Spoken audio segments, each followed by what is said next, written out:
Hi dears. അപ്പോൾ ഞാനിന്ന് എൻ്റെ പ്രഗ്നൻസി സ്റ്റോറിയാണ് പറയുന്നത്. അപ്പോൾ ഇതിനു മുന്നേ ഞാനൊരു പ്രഗ്നൻസി സ്റ്റോറി ഇട്ടപ്പോൾ ഒരാൾ എൻ്റെ അടുത്ത് കമൻസിൽ ചോദിച്ചിട്ടുണ്ടെങ്കിൽ പ്രഗ്നൻസി സ്റ്റോറി പറയുമോ എന്നുള്ളത്. അപ്പോൾ ഞാൻ ആദ്യമായിട്ടാണ് ഇങ്ങനത്തെ ഒരു ഇത്രയും ഇങ്ങനെ ഇരുന്നിട്ടൊരു ഇത് ചെയ്യുന്നത്.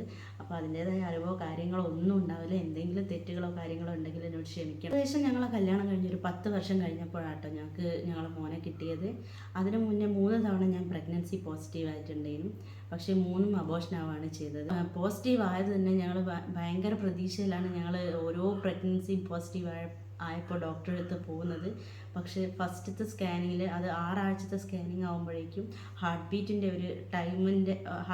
ഒരു ടൈം ആകുമ്പോഴേക്കും ആ ഹാർട്ട് ബീറ്റ് വരാതെ വളർച്ച കുറഞ്ഞിട്ടാണ് ഇതുവരെ ഉണ്ടായ 3 അബോർഷനും എനിക്ക് സംഭവിച്ചത്. പ്രഗ്നൻസി ആയപ്പോൾ തന്നെ എന്തുകൊണ്ടാണ് അബോർഷൻ ആയി പോകുന്നതെന്ന് ആരും പറഞ്ഞു തന്നിട്ടില്ല കേട്ടോ. ഡോക്ടേഴ്സിനോട് ചോദിക്കുമ്പോൾ ചിലർ പറയും അത് PCOD ഉണ്ട്. എനിക്ക് PCOD ഉണ്ടായിന്.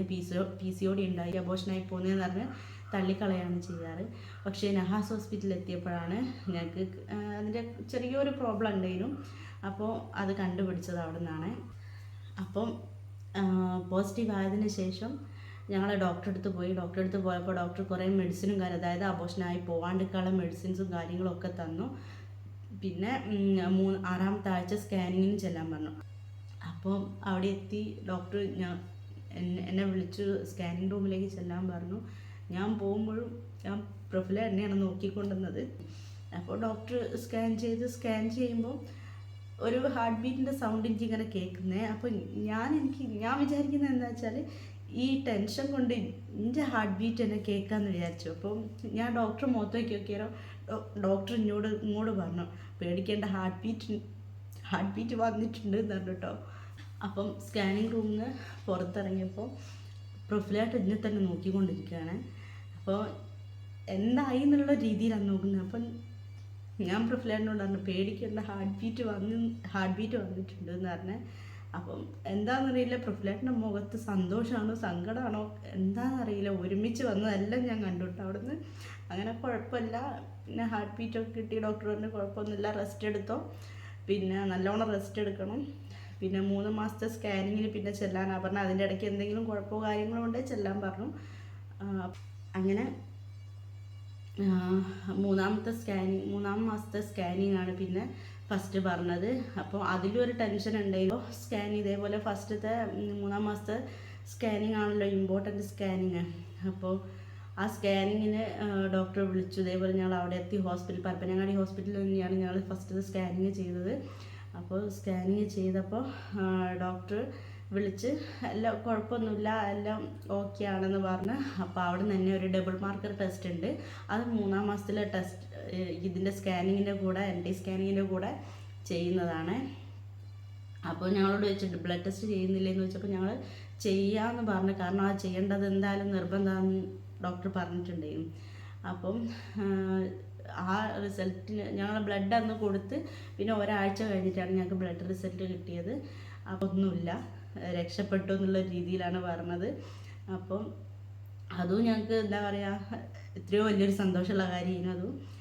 അപ്പം അങ്ങനെ കുഴപ്പമില്ലാണ്ട് പ്രഗ്നൻസി മുന്നോട്ട് പോയി. പിന്നെ 5-ാം മാസത്തിലെ സ്കാനിങ് ആണ്. 5-ാം മാസത്തിലെ സ്കാനിങ്ങും ഇതേപോലെ തന്നെ പ്രധാനപ്പെട്ടൊരു സ്കാനിങ് ആണ്. കാരണം എന്തെങ്കിലും അംഗവൈകല്യങ്ങളോ കാര്യങ്ങളോ ഉണ്ടെങ്കിൽ 5-ാം മാസത്തിലെ സ്കാനിങ്ങിലാണ് കാണുക. അപ്പോൾ ഇതിനിടയ്ക്കൊക്കെ ഞാൻ കുറേ പ്രാവശ്യം ഡോക്ടറെ അടുത്ത് പോയിട്ടുണ്ട് കേട്ടോ. പിന്നെ ഇവരെ പരപ്പനങ്ങാടി നഹാസ് ഹോസ്പിറ്റലിൽ തന്നെ കോഴിക്കോട് ഇതിൻ്റെ ചെറിയൊരു ക്ലിനിക്ക് ഉണ്ട്. അപ്പോൾ ഞങ്ങൾ അടുത്തായതിനെ കൊണ്ട് കോഴിക്കോട് മലാപ്പറമ്പിലാണ് എരഞ്ഞിപ്പാലാണ്, അവിടെയാണ് പോവൽ. അപ്പം അവിടെ റെജീന ഡോക്ടർ വരലുണ്ട്. അങ്ങനെ അവിടെ കാണിക്കും, സ്കാനിങ് കാര്യങ്ങളൊക്കെ അവിടെ ഉണ്ട്. അപ്പോൾ 5-ാം മാസത്തെ സ്കാനിങ് ഞങ്ങൾ അവിടെ നിന്നാണ് ചെയ്തത്. മാസത്തെ സ്കാനിങ്ങിലും എനിക്ക് ഇതേപോലെ കുഴപ്പമൊന്നുമില്ല എന്ന് പറഞ്ഞു. പിന്നെ 5-ാം മാസത്തിൽ തന്നെയാണ് എല്ലാ ബ്ലഡ് ടെസ്റ്റുകളും കാര്യങ്ങളും ചെയ്യുന്നത്. അതായത് 5-ാം മാസത്തിലെ ഗ്ലൂക്കോസ് ടെസ്റ്റ് ഉണ്ട്. അത് പിന്നെ ഈ ഷുഗർ കാര്യങ്ങളൊക്കെ ഉണ്ടോ എന്ന് അറിയാൻ വേണ്ടിയിട്ടാണ്. അപ്പോൾ ആ ടെസ്റ്റ് ഞങ്ങൾക്ക് സ്കാനിങ്ങിന് പോകുന്നതിൻ്റെ മുമ്പേ ചെയ്യാനുണ്ടായിരുന്നു. അപ്പോൾ ഞങ്ങൾ അത് നാട്ടിൽ നിന്ന് തന്നെയാണ് ചെയ്തത്. അത് ചെയ്ത് അവിടെ കാണിച്ച് നോക്കുമ്പോൾ എനിക്ക് ഷുഗർ അതിൽ കുറച്ച് കാണിക്കുന്നുണ്ട്. അപ്പോൾ ആ ഷുഗർ കാരണം കുറച്ചൊരു ഇതുണ്ടെന്ന് പറഞ്ഞിട്ടുണ്ടായിരുന്നു. വലിയ കുഴപ്പമൊന്നുമില്ല, ബാക്കിയെല്ലാം നോർമലാണ്, ഒരു കുഴപ്പമില്ല എന്ന് പറഞ്ഞു. അപ്പം അങ്ങനെ മുന്നോട്ട് പോയിക്കൊണ്ടിരിക്കുന്ന സമയത്താണ് ചെറുതായിട്ട് ഞാനൊന്ന് വീണു. പിന്നെ വീട്ടിൽ നിന്ന് തന്നെയാണ് വീണത്. പിന്നെ അത് വലിയ എന്താ പറയുക, പിന്നെ വലിയ രീതിയിലുള്ളൊരു വീഴ്ചയൊന്നുമില്ല. അന്ന് തന്നെ ഞങ്ങൾ ഡോക്ടറെ അടുത്തും പോയിട്ടുണ്ട്. അതിനെ വെച്ചാൽ ഇത്രയും നമ്മൾ പ്രതീക്ഷിച്ച് ഇവിടം വരെ എത്തിച്ചിട്ട് ആ ഒരു ഇതിൽ എന്തെങ്കിലും പറ്റിപ്പോകുന്നുള്ളൊരു ടെൻഷൻ ഉണ്ടെങ്കിലും നോക്കുമ്പോൾ ഡോക്ടറെ അടുത്ത് പോയി കുഴപ്പമൊന്നുമില്ല എന്ന് പറഞ്ഞു. അങ്ങനെ ഞങ്ങൾ വീട്ടിൽ വന്ന് പിന്നെ അവിടുന്ന് ഒരു 6.5 മാസമായപ്പോൾ ഞാൻ പ്രൊഫിലേറിൻ്റെ വീട്ടിലേക്ക് പോന്നു കേട്ടോ. ഒരു 5-8 ദിവസം ഞാൻ വീട്ടിൽ നിന്നിട്ടുണ്ടാവും കേട്ടോ. പ്രഗ്നൻസീൻ്റെ സ്റ്റാർട്ടിങ് തൊട്ടേ എനിക്ക് ഒരു വയറുവേദന ഉണ്ടേന്. അതെന്ന് വെച്ചാൽ ഒരു പീരീഡ്സ് ആവുന്ന പോലത്തെ ഒരു വേദനയും ഉണ്ടായത്. ഇടയ്ക്കിടയ്ക്ക് വന്നു പോയി ഇങ്ങനെ കളിക്കുന്ന ഒരു വേദനയും. അപ്പോൾ അത് ഡോക്ടേഴ്സ് പറഞ്ഞു അത് കുഴപ്പമില്ല, അങ്ങനെ ഉണ്ടാവും, ചിലർക്ക് അങ്ങനെ ഉണ്ടാവും എന്ന് പറഞ്ഞു. രാവിലെ ആയപ്പം പെട്ടെന്ന് എനിക്ക് നല്ല ബാക്ക് പെയിനും വയറുവേദനയും വന്നു. അപ്പം ഞാൻ പറഞ്ഞു, ഇങ്ങനെ വിളിച്ച് ഞാൻ പറഞ്ഞു ഇങ്ങനെ വേദന ഉണ്ട്. അപ്പോൾ പിന്നെ എന്താ വെച്ചാൽ ഞാൻ ഇടയ്ക്കിടയ്ക്ക് എനിക്ക് ഒരു 4 മാസം ആയപ്പോൾ തൊട്ട് എനിക്ക് വാവേൻ്റെ ഇളക്കം കിട്ടി തുടങ്ങിയിട്ടുണ്ട് കേട്ടോ. അപ്പോൾ ഞാനത് കിട്ടിയതിന് ശേഷം ഇടയ്ക്കിടയ്ക്ക് ഞാനത് ശ്രദ്ധിക്കലുണ്ടതിനെ. അങ്ങനെ അന്ന് രാവിലെ ഒരു ഇളക്കം കിട്ടി, ചെറുതായിട്ടൊരു ഇളക്കം കിട്ടി.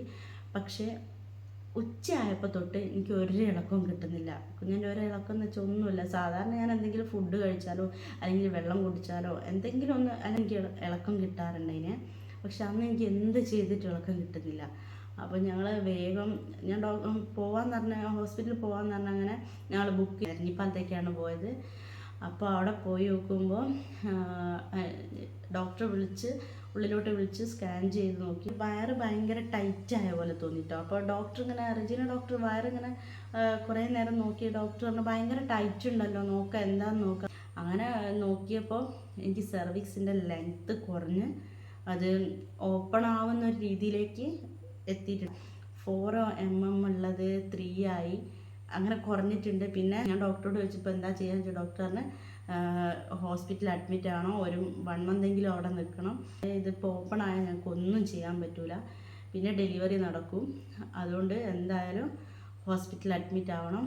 അതുപോലെ ബെഡ് പൊക്കി വെച്ച് കിടക്കണം, bed rest, full bed rest, തീരെ അനങ്ങാൻ പാടില്ല എന്ന് അറിഞ്ഞിട്ടുണ്ടതിനെ. ഈ കോഴിക്കോട് അഡ്മിഷനോ കാര്യങ്ങളോ ഒന്നുമില്ല കേട്ടോ, വെറും ക്ലിനിക്ക് മാത്രമേ ഉള്ളൂ. അപ്പോൾ അഡ്മിഷനും ഡെലിവറിയും കാര്യങ്ങളൊക്കെ പരപ്പനങ്ങാടിയുള്ളത്. അപ്പോൾ ഞങ്ങൾ നേരെ പരപ്പനങ്ങാടിക്ക് പോയി. അന്ന് രാത്രി തന്നെ അവിടെ അഡ്മിറ്റായി.